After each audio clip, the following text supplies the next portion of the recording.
Well, welcome everybody. Aloha.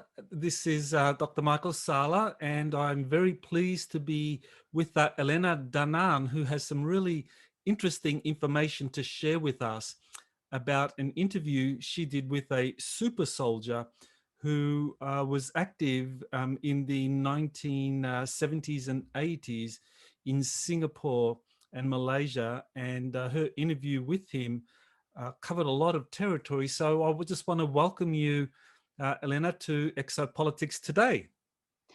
Thank you, Michael. I'm very honored to be on your show. Thank you. Yes. Well, this interview really got my attention because of his testimony, but then he passed away in very unusual circumstances, and there is a notice on your website where you posted in memory of Stephen Chua, where you gave his full details and him passing away. So why don't you just share with us, what happened with Stephen?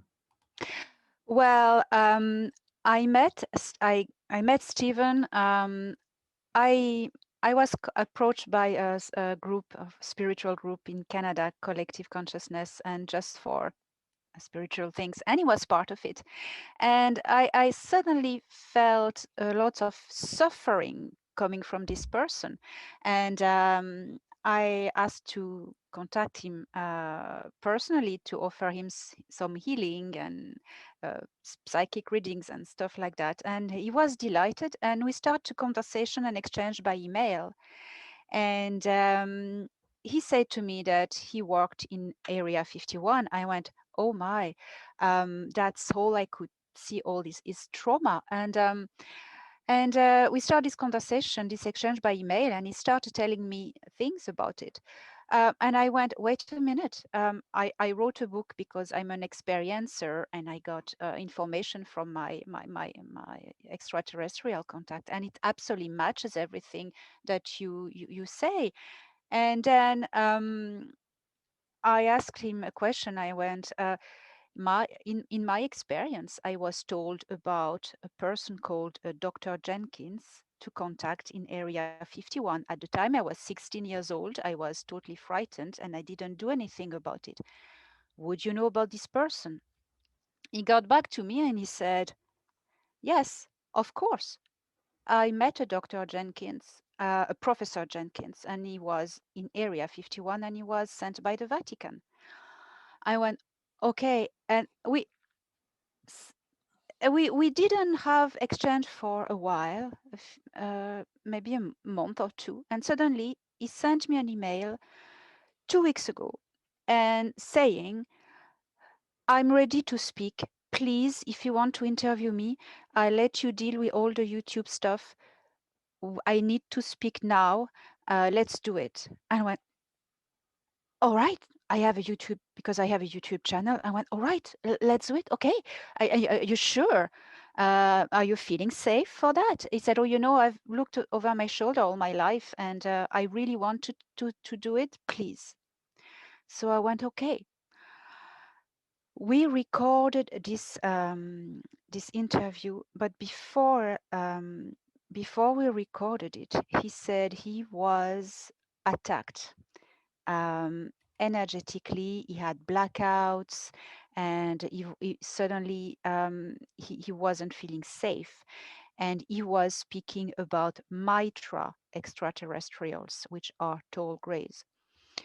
I said, last chance to withdraw. Stephen, are you okay? He said, please, let's do it as soon as possible. So we recorded this interview. He told me everything about his life his experience in Area 51, his experience in Malaysia, fighting reptile beings in caves, and everything. And then I said to him after the interview, it was a Friday night. I said, okay, let me edit it to hide your picture and do it anonymously and put some editing on it. Say, okay, but be quick. On the Tuesday, he sent me another email. He said, will you please hurry up and put it up? So I say, okay, are you sure? Yes, I put it up. And on the Tuesday night, in the middle of the night, I aired it on YouTube. And on the Saturday, I received an email from his family saying that he passed away. Okay, so just to be clear here, so you did an interview with him on February 26th, which was a Friday, Yes, and he urged you to publish the interview on your YouTube channel as quickly as possible, yes, because he was starting to experience some symptoms of some kind of sickness. yes, And and so you aired the interview on March 2nd, live streamed it, yes, and then on March 3rd, essentially the day after your interview with him went live, you got the email from his family saying that he was dead on the Saturday, on the Saturday. on On the the Saturday. Saturday. Well, I mean, that obviously is very, very suspicious. The timing and the fact that he was in such a hurry for you to publish the interview. Do you think he was aware that the contents of his interview was something that was putting his life at risk? Yes, yes. And I gave him many times a chance to redraw and not doing it, but he was so determined, you know. So I went, okay, Okay. you know. So it was really, you were concerned, you felt that there was something dangerous here for him, and but you gave him the opportunity, but he felt that this was important, that almost like his last contribution, or that he was really seeing that this was something he wanted to offer humanity, the Yes. information that he had to share, and he was willing to take the risk, and he paid the price for that. Yes, and it is horrible for me as well because, um, and well, I gave him the choice many times, and he was very determined. And Hmm. because he trusted me, uh, because we were starting to be friends, and I was an experiencer. I had contact as well, so he knew I believed him, and it just happened like this because I was Hmm. there at that moment. Hmm. That was all. I was there at the right moment, and I was a person he trusted in that very moment. You know Hmm. and so that's how it happened. And oh my God. Hmm. So he was someone that had really important experiences as a super soldier, Yeah. shared those experiences with you, encouraged you to publish those experiences, knowing full well that his life was at risk. And only a short time after the interview was aired, he was dead in suspicious circumstances, and he had essentially intimated to you that uh, this was a possibility that he could be killed for sharing this. He didn't say that, but he was, I suppose he was feeling threatened, Hmm. because I told him, are you feeling safe? And even I say it during the interview, are you really feeling safe? He says, oh, like whatever, I've been looking over my shoulder of my life, so you know and Hmm. he looked so calm in this interview, like released of a burden. He just released it out of him. It was like, Hmm. whew, I took it out of him because he was really damaged. They really Hmm. damaged him. And I as I say in a little word I wrote on my channel, Stephen was a sniper, and I say, may his last shot be his best. May he be the whistleblower that just collapsed the building, because he must be honored for his courage, honestly. Hmm. Hmm. So you are in touch with his family, and Yes. and maybe his family would be able to share more information. Is that something you're willing to do? I mean, because he says that he worked with the Singapore military for 10 years, Yeah. which is when he had these experiences, and that he reached the rank of colonel.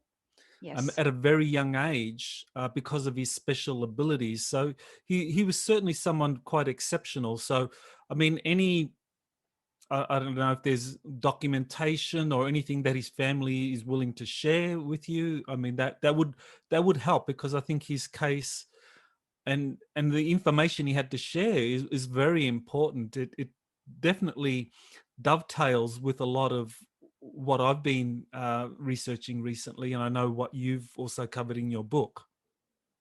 Yes, absolutely. Well, he confirms things that are in my book, which is a plus, you know. But indeed, I've been contacted by his family. I don't want to expose them, but I am waiting at the moment further information. I think he is still in autopsy. They haven't yet come up with a verdict. I am waiting for answers, and I've asked for um, informations regarding to his military service here and there, whatever they could provide, you know. So I'm waiting for these informations, and that's all I can say for the moment. Yes, that's great. So I encourage listeners, viewers, to watch the interview that Elena did with Stevie. It's online, and I'll put the location in the description for this interview. But now I thought maybe it'd be good if we just cover some of the kind of like points Yeah. in the interview you did with Stevie that was so important that he felt compelled to share this with you and get it out, and that kind of experience, that unburdening that you described. Well, he said that he was recruited into the uh, Singaporean military at 18, general conscription that is mandatory there, uh, and that and then eventually he was approached by officers associated with the Prime Minister's office in Singapore because of his very high IQ test scores. So what happened when he got recruited by the office of the Prime Minister of Singapore? What sort of things do you remember him saying happened? Well, first he was confronted to because he had I would say psychic abilities, but I would say um, he was very intelligent, and he was very sharp, very intelligent, and a soldier. And they sent him on the most tricky missions. So he told me about three missions where he was involved in military missions operations where he was confronted to reptilian beings, human hybrid reptilians, or totally reptilians. And he used the names Sikar, and Sikar is a word I have been given. And I discovered as well that Alex Collier just used the same name to it's so real. It's so confirming everyone's. So he was involved in protecting who was the Pakistan prime minister at the time, who visited Malaysia. Was it Benazir Bhutto. Benazir Bhutto? Yes. So he was involved in protecting her because the prime minister in Malaysia had received a message from the CIA that there could be an attempt of assassination of this prime minister, Benazir Bhutto. So he was involved in close bodyguarding her, this person. And well, something happened that three people tried to kill her, but and they ran after them. They killed two of them, and the third one, Stephen, approached this one. They caught him, and he approached this assassin, and he could see scaly skin, and that he looked human from far, but from close he had reptilian skin, and he was very shocked. And so this being was caught and taken away, and he didn't know where they took him away. That was the first contact with the reptilian being. Then he was also called to on an operation. I think it was, he said it was in China, or I don't remember, where there was one of these reptilian beings terrorizing the populations. Japan, I think that was. Japan. Thank you. There's so much thing in this interview, and I'm still in shock. So he got to catch this being, and this being escaped in flying saucer that landed. Metallic gray said flying saucer. He went in, and the saucer took off. So that was very shocking. Then And these were cicars in that flying saucer, or were these just yes, reptilian human hybrids? I think it was. I don't remember what he said. I think it was Sicar. It was a reptilian being anyway. It wasn't. No, sorry. I really apologize. It was a hybrid, because he said that this one didn't have a tail, because the hybrids don't have tails, and the Sicars have a tail, the original ones. He said that. So it was a hybrid. Third thing, children were disappearing in East Malaysia a lot, and he was sent to investigate with his team, and they were sent into. Can I just interrupt you there, Elena, just to clarify something? Yes. Because I remember him saying something about working for the office of the Singapore Prime Minister. Yes. So what might be confusing is, why is he doing missions in Malaysia? Was there a relationship between the Singapore Prime Minister and the Malaysian Prime Minister? Did their militaries cooperate? Because this was in the 1970s, and Singapore and Malaysia had separated as two, or Singapore had seceded from Malaysia. So I don't know. Okay. All right, but essentially, he can you confirm he was working with the office of the Prime Minister of Singapore or of Malaysia? Because I remember him saying Singapore. So it must be, I think it's Singapore. Okay. To be really, really clear, I think it's Singapore. I can get this confirmed by his family, but because he speaks very fast and very, it's difficult sometimes to understand. Yeah, he was sent in these caves, and he said it's big, huge caves where a plane can fly in, and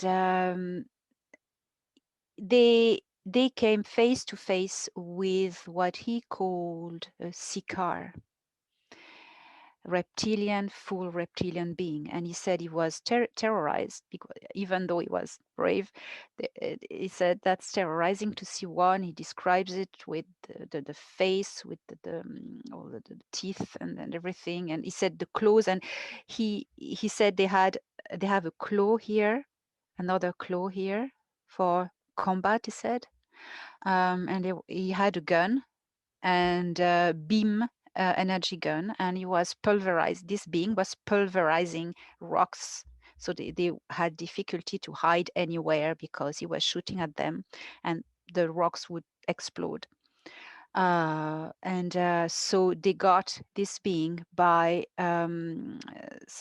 Stephen was a sniper, and he had a special device with a nuclear gun, with protons. I absolutely not knowledgeable in these things, so I just repeat what he said. Maybe it makes more sense for other people. And this nuclear weapon just collapsed the cave and the side of the mountain, and that was the end of it. So that's what he said. Okay, so this was the incident with I think he said there were a group of three Sicars that were fully body armed, and that there were children that were missing. Yes. So the Sicars were essentially, I think, kidnapping children and using them for whatever they do there in these huge caverns, and so there was a kind of firefight that he and his team had with these Sicars. Yes. And when they came back later, whether it was the next day in a helicopter, especially quick helicopter, the cavern and the mountain where it was under was all had been collapsed. So the Sakars had destroyed that facility and covered up. So it kind of confirms what a lot of people have been saying, that Sakars come to certain areas and they start becoming active, whether it's kidnapping people, fighting soldiers, and then they leave. Yes, yes, yes. And that totally matches with old legends in Asia and this area in Asia, especially in Nepal and Tibet, where the people have legends about snake people, snake demons living in the caves and having confrontation with monks and, stories like this. So that confirms local ancient legends.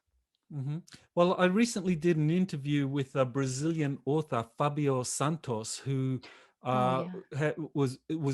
had co-written a book with a Brazilian super soldier, and he said that he was part of a planetary intervention force that was sent to fight with, or monitor, or engage, or provide protective services for VIPs in situations involving extraterrestrials. Yeah.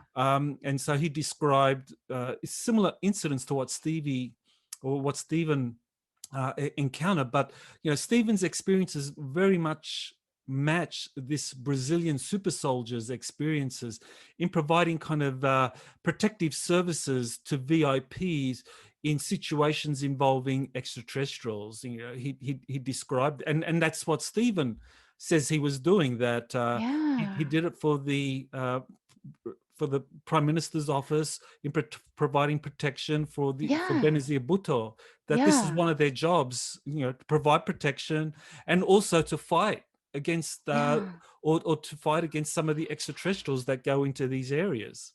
Yeah, this is amazing. Yeah, absolutely. Wow. Yeah. Yeah, that's exactly what he told me. He was asked to do this job of protection, and the CIA probably knew. The CIA doesn't have a good name when we start to talk about these things. Well, many of the things that Stephen described in terms of his special skills, his training, and then being sent off to do these special missions around the world with different governments. I mean, he did it in Malaysia, he went to China, he went to Japan. And so it seems that the world leaders have a network of these super soldiers that are trained to engage or fight or interact with extraterrestrials, and they draw upon this international network. And this is what was happening with Stephen, which matches this Brazilian super soldier that Fabio Santos wrote the book with. So we have independent sources saying that there is this planetary intervention force of highly trained special forces soldiers who go and do the bidding of world leaders in situations involving extraterrestrial life and technology. Wow. Yeah, I'm impressed. Yeah. Wow. Yeah. So, and he said then shortly after, he was approached by kind of a committee. He had difficulty to name it. They were coming from America, and I said, was it the CIA? He said, no, it's something darker and more hidden. And either he didn't want to say it, or he didn't know. He said he didn't know, but I was sensing he knew, and he didn't want to. He was too scared to tell it, so I didn't insist. So an organization linked with the US came to approach him and did 4 IQ tests to him to recruit him. They told him, "Oh, it's because you are so good. We want to send you to university in England." And I said, "Okay, right. I do this test." And he passed this IQ test, and because it came out that Stefan had cognitive abilities. He could create a very powerful amount of gamma waves with his brain. And that was interesting interesting, these secret services.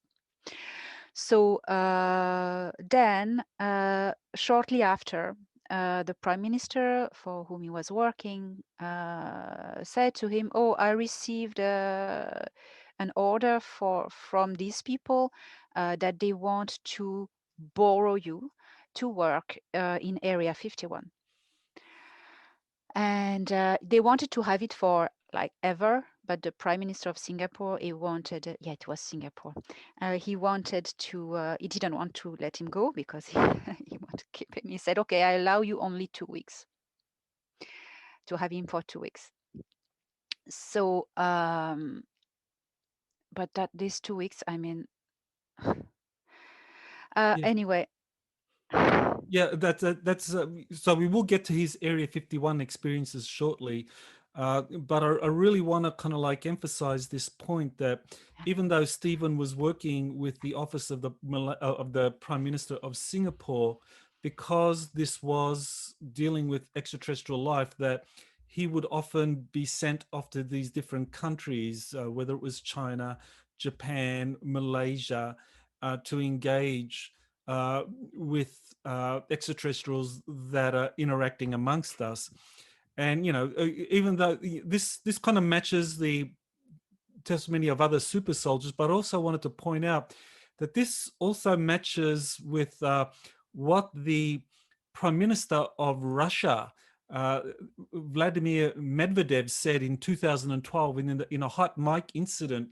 He said that there was a force or an organization that monitored extraterrestrials living amongst humanity. And he said that this was an organization that the office of the president of Russia would be briefed about when he came into power. He would receive two folders or two files, one dealing with the nuclear codes for their weapons and the other dealing with extraterrestrials amongst us, and a worldwide organization monitoring extraterrestrials. So we have here the former Russian President Medvedev confirming that there is this worldwide organization set up to monitor and interact with extraterrestrials living amongst us. And then we have these super soldier accounts like with Stephen and with this Brazilian super soldier as well, confirming that this planetary organization exists. Yes. Oh, absolutely, absolutely. And when he speaks about this organization, secret organization that hired him, maybe it is linked to it. I don't know. It's just supposition. Okay. All right. So Stephen had these special skills. He's working with this world organization on behalf of the Singapore Prime Minister's office to do different things. And then at a certain point, some Americans noticed that he has this unique ability in emitting gamma rays, and that's somehow related to a pilot being able to interact with the technology of flying saucers or any gravity craft. So he goes to Area 51 and gets trained. So you want to cover a little bit what happened at Area 51, who Stephen met, and what his experiences were there. Yes. So as soon as he arrived there, they told him that he would be hired and trained very quickly to pilot a F-15 plane, F-15F, he said, plane, and that it is a program aimed to pilot these planes by thought. So they were studying and developing this technology of piloting planes by thought, by the mind. The reason why it's because it's responds faster and it's more reliable and faster in combat than having to rely on mechanic controls. So that was the purpose of it. So that was why he was hired there to experiment with him this and develop this abilities, because as Stephen said, so how was it happening? They were injecting a serum in the pilots, that this serum was super activating the brain functions. But the problem is that all the pilots were dying after a while because it was mushing the brain like mush. And he was passing all the tests. He was strong, and he didn't die from it, but you know, it was heavy thing to do. And he speaks about how he was put in the plane and with all how this Mhm. was working. So that's what he was doing there. Then when he arrived, he said there's a huge protection around area 51, huge. But once you're in it, you kind of free to go wherever you want, more or less, because it's so protected from outside. So you're okay inside. You can't get out, can't get in, can't get out. So anyway, so as soon as he arrived, he was with military guards, and they were carrying super heavy weapons inside. And Stephen asked, he said, "Why are you carrying, just one question, carrying these weapons inside? What for?" And one guy told him, "Oh, it's to protect you against the greys." He said, "What greys?" He said, "Oh, the alien greys, the alliance of the grey, the alliance of the greys, the alliance. No, sorry, the Grey Alliance, the Grey Alliance." And that's how it just was a revelation. There are ETs in there, and there are greys. So the Grey Alliance is an alliance of grey races that are very malevolent to humans on Earth. You know, they are from Orion. So and then during his time there, he met 3 different ET races there, which were not benevolent at all, and they were working closely with the military there. Mhm. So we need to first clarify that when we're talking about Area 51, we're talking about the S4 facility there, because Area 51 has 2 facilities. One is at Groom Lake, which is where they built the spy planes for the Air Force and the Navy, and that's a kind of cover program. But at Papoose Lake, they have the S4 facility where they have the flying saucers, the ETs, and all of this really highly advanced anti-gravity developments going on. But what I thought was very interesting in the interview with Stevie was that he said that the Greys were not very good themselves at building technology, that they really relied on humans to build the technology. The Greys were good at kind of like sharing the information on how to do it, but they weren't so good at building it. Can you just explain what was going on there? The first word he employed was lazy, but that tells a lot, because Greys had workforce there, humans who were very happy to learn how to build this ship, you know. So Mm-hmm. why would they do the job themselves? They were just employing workforce there, and of what I understood of what Stephen was, how he was describing these beings, they were very superior behavior, like we are you we are superior, and you humans are just, you know, slaves or like primitive beings. That was the attitude they had. So it's totally understandable. They surely can build their own ship, but it's totally understandable that they were taking advantage of getting the humans there happy to build these things for them, you know. Mm-hmm. So that's what I understood. Yes, so that's a very important point, because it means that this alliance, you know, we're talking about the Grey Alliance, the Sakars, the Reptilians. Uh, they have really advanced technologies, but they aren't good at building the technologies themselves. What they're good at is forcing uh, other races, in particular humans, whether we're talking humans on Earth or human-looking races elsewhere in the galaxy, to build these technologies. They're kind of like conquerors. They kind of come in, they conquer a place, they get the people there to build new technologies, which will help them move forward in their planetary conquests. Yes, indeed. And as Stephen could confirm, the tall greys are using the small greys as a slave workforce.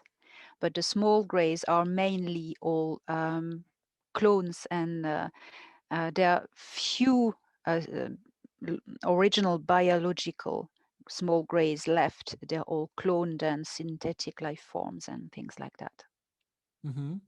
Yeah, this kind of matches with one of the things that I got from interviewing Corey Good, who says that uh, that humans are building on Mars like advanced technologies that they trade with up to 900 different extraterrestrial races. That he says that was what he was told by a manager of a corporate facility on Mars, that they were building technology and trading it with up to 900 different ET civilizations. So, that kind of like what you experienced, or what Stevie told you, kind of corroborates that the ETs aren't great at building technologies themselves, that they rely on subservient races like humans to build it for them. Yes, indeed, Michael. And Stefan, at the end of the interview, just blew my mind when he starts to speak about Mars, saying that one day he met technician people. He said not military, technicians trained to build, Mm-hmm. coming out of a shuttle. This shuttle was coming back from Mars, and I went, "What?" The shuttle was coming back from Mars, bringing back human Earthling technicians who told him that they were there to build facilities for ETs. And so these technicians were describing the bad conditions of the flights, that it was very rough, then that their reptilian race was their boss to build the facility they were coming from, but that there were also gray races. There were many people out there on Mars, but basically Mars belongs to aliens, and they use humans to build their facilities. And there are some kind of treaties that humans can have their own facility there, but it's just under the direction of these ETs. Mm-hmm. And he was saying something, this technician, to Stephen. Oh, if you don't do how they ask you, they throw you outside and you die in 2 minutes. Mm-hmm. That's what he was saying. Yeah, that's very important. These agreements with extraterrestrials and human leaders. That's one of the things that really got my attention about claims that these agreements go back to uh, around 600 AD, where there was agreements reached between human leaders and extraterrestrials, where the extraterrestrials would no longer openly appear. They wouldn't go into cities and be worshipped as gods, but now they would operate behind the scenes secretly, just communicate with world leaders, and they would go to different places where they would fight with soldiers or take people. These agreements go back over 1,000 years. Do you know anything about these agreements going back that far?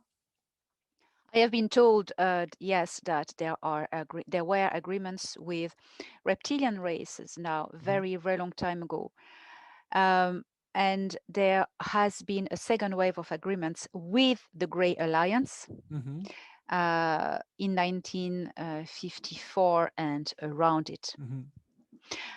That was made with the AIM-J12. Mm-hmm. Eisenhower tried to stop it. It wasn't okay with that. Mm-hmm. So I have had that confirmed many times. Oh, good. So that's important that these agreements with the reptilians predate the agreements that were reached in 1954, 55 with President Eisenhower and the Grey Alliance, that the agreements with the reptilians go back much, much further. Some people say up to around 600 AD. And that kind of would explain, you know, situations like what Stephen was describing, where you would have these reptilians operating in places like Japan and China and Malaysia, abducting children and having fights with soldiers, and the world doesn't hear about it. It's all done secretly. So it's confirming that these leaders keep it secret amongst themselves, and when they have a situation, that they contact this worldwide organization to get super soldiers sent to go into these areas and find and engage with the extraterrestrials, or the Sakars. Yes, that totally matches with what Stephen says. Yeah, that is really incredible information. So I mean, unfortunately, you only were able to interview Stephen once. Um, do you have any kind of sense, like what else he had to share, or what it is that may have led to him being targeted by this planetary organization?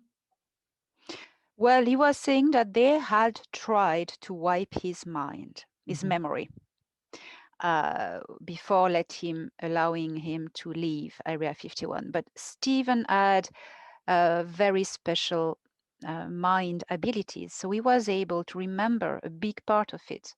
But he was saying to me that he was working very hard to try to remember all the rest, because he was saying that he was suspecting that the Mitras, these tall grays, had done something to him, and he couldn't uh, put the finger on it, you know. And he was fearing them, really. So he was, after the interview, he was saying to me, or just no, after the interview, yes, I sent him an email to say, oh, here is the recording of the raw Zoom meeting, and I'm going to edit it. And maybe in the future, if you have more things coming, we can do a second interview.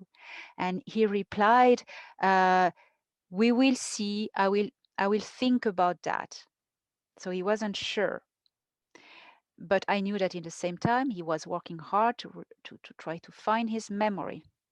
So, you know, I'm sure he would have had other elements coming, but I think they didn't want him to say more, you know, probably. I think he felt the moment, because the tone of the emails changed. We were talking about spiritual things and healing and the power of the mind and things like that. And we were not talking about Area 51 anymore, because I knew it was something that was too hard for him. I just allowed it to go. But suddenly one day, after 2 months and no news, I'm ready to speak. Let us do it as fast as possible, as quick as possible. I'm ready. I'll let you organize YouTube. Suddenly, I don't know what happened. Suddenly, he was probably feeling threatened in some way. He said he had blackouts. When he sent me this email, the last email on the Tuesday following the interview, so for 4 days just after the interview, saying I praise you, please, to put this interview live, however it's edited or not. He said, because I have blackouts and nose bleedings. I went, oh my gosh. And I replied, are you really sure? And he said, please, please.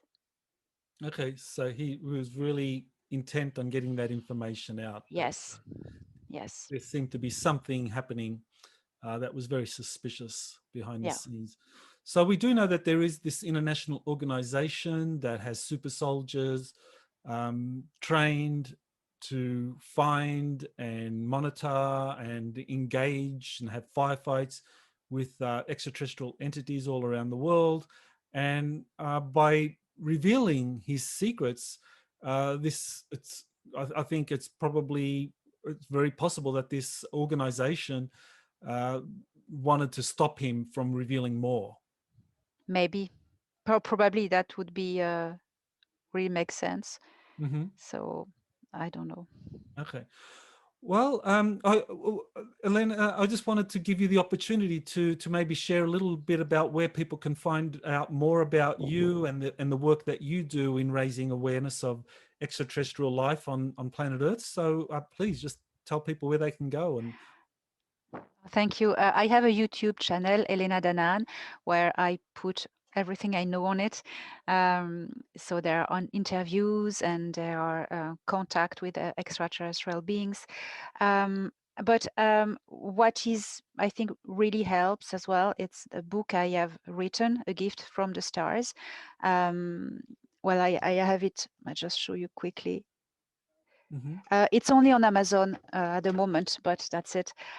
So I tell in this book my personal experience of being abducted by gray aliens and rescued by Nordics, and so I tell everything about it and the knowledge I gained from it, what they told me. So this is available on Amazon, and that's how you can know about me.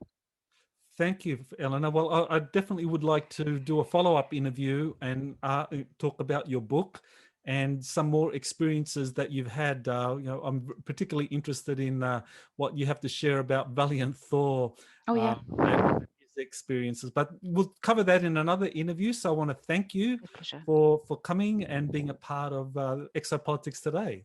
Mahalo. Thank you very much, Michael. Thank you.